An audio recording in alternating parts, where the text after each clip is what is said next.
ამ წუთებში თბილისის საქალაქო სასამართლოში ალეკო ელისაშვილის საქმეს განიხილავენ რეჟიმი მას ტერორიზმის მუხლით ასამართლებს.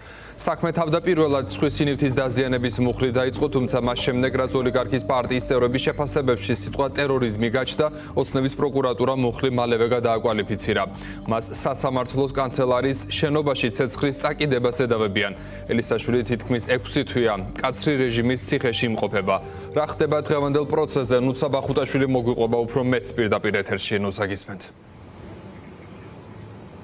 თბილისის საქალაქო სასამართლოში პოლიტიკოსის ალექსანდრე ელისაშვილის ხდომა უკვე მიმდინარეობს. მოსამართლე გიორგი გელაშვილი განიხილავს ამ სისხლის სამართლის საქმეს, რომელიც უკვე არსებითი განხილვისა და ბრალდების მხარის მტკიცებულებების გამოკვლევის ეტაპზეა. უკვე მეორეს ხდომაა, რაც პროკურორს ხდომათა დარბაზში მოწმეები მოჰყავს. დღეს კი ხდომათა დარბაზში იკითხება მოწმე უფროსი გამომძიებელი იულონ კორძაია, რომელმაც ალეკო ელისაშვილის დაკავების შემდეგ თბილისის საქალაქო სასამართლოს კანცელარიის შენობაში რიგი საგამოძიებო მოქმედებები ჩაატარა და შესაბამისად ის ახლა წუთებში პასუხობს პროკურორის შეკითხვებს პირდაპირ დაკითხვის ფარგლებში. ამის შემდეგ კი დაცვის მხარემ უნდა დაუსვას გამომძიებელს კითხვები, როგორც დაცვის მხარე უთითებს არაერთ საგამოძიებო დარღვევაზე.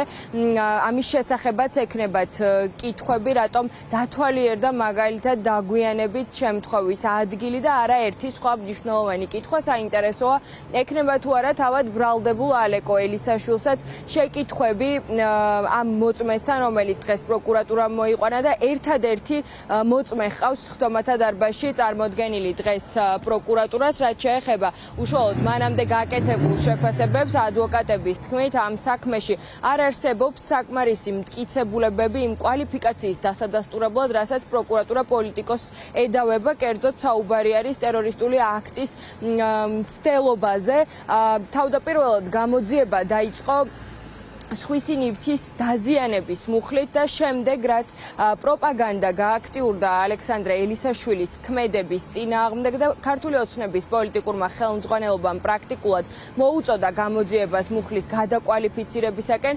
პროკურატურა სწორედ ასეც მოიქცა, ასეთი არის უფლებადამცველების და მათ შორის ალექსანდრე ელისაშვილის თანაპარტიელების შეფასებებით. ისინი აცხადებენ, რომ ალეკო ელისაშვილი არის პოლიტიკური პატიმარი. გამოიკითხება როგორც გამომძიებელი, აგრეთვე ექსპერტი. რა თქმა უნდა, ჩვენ კითხვები გვექნება იმას დაკავშირებით, თუ რატომ მოხდა 2 საათნახევრის დაგვიანებით პირველი დათვალიერება მიმდინარე, ასე ვთქვათ, საქმესთან დაკავშირებით. ჩვენ ვიცით, რომ კამერა იყო გათიშული და 2 საათნახევრის მერე მოდიან გამომძიებლები, ექსპერტები და ახდენენ ადგილის დათვალიერებას.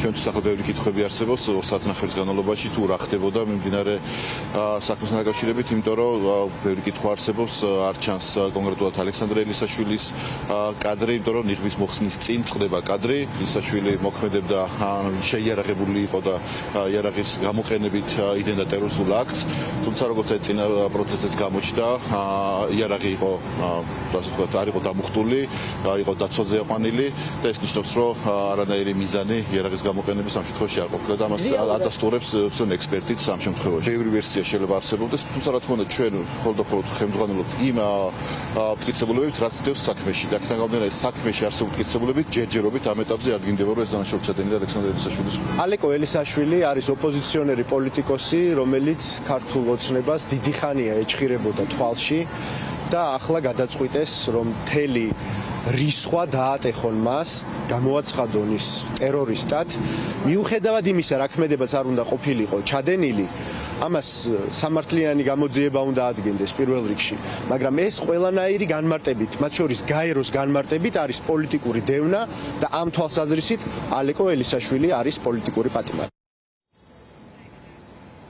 ეს არ არის ალექსანდრე ელისაშვილის წინააღმდეგ ერთადერთი სისხლის სამართლის საქმე. მას შემდეგ, რაც ამ ეპიზოდზე ალექსანდრე ელისაშვილი დააკავეს, მოგვიანებით პროკურატურამ მას კიდევ ერთ ეპიზოდთან დაკავშირებით წარუდგინა ბრალი, თუმცა ამ საქმეში პროკურატურას მთავარ მოწმეებად ჰყავს ძაღლები, რომელთა მეშვეობითაც ამოიცნეს ალეკო ელისაშვილი ძველ შემთხვევაში მომხდარი, ძველ დროს მომხდარი შემთხვევის შესახებ და ალეკო ელისაშვილის უფლებადამცველები ორივე საქმეზე აცხადებენ, რომ არ არსებობს მტკიცებულებათა ერთობლიობა, რომლითაც შესაძლებელი იქნება პროკურატურის მხრიდან მისთვის ბრალად შერაცხული ქმედების დადასტურება და ელისაშვილის წინააღმდეგ წამოწყებულ დევნას უკავშირებენ განგრძობად პოლიტიკურ დევნას.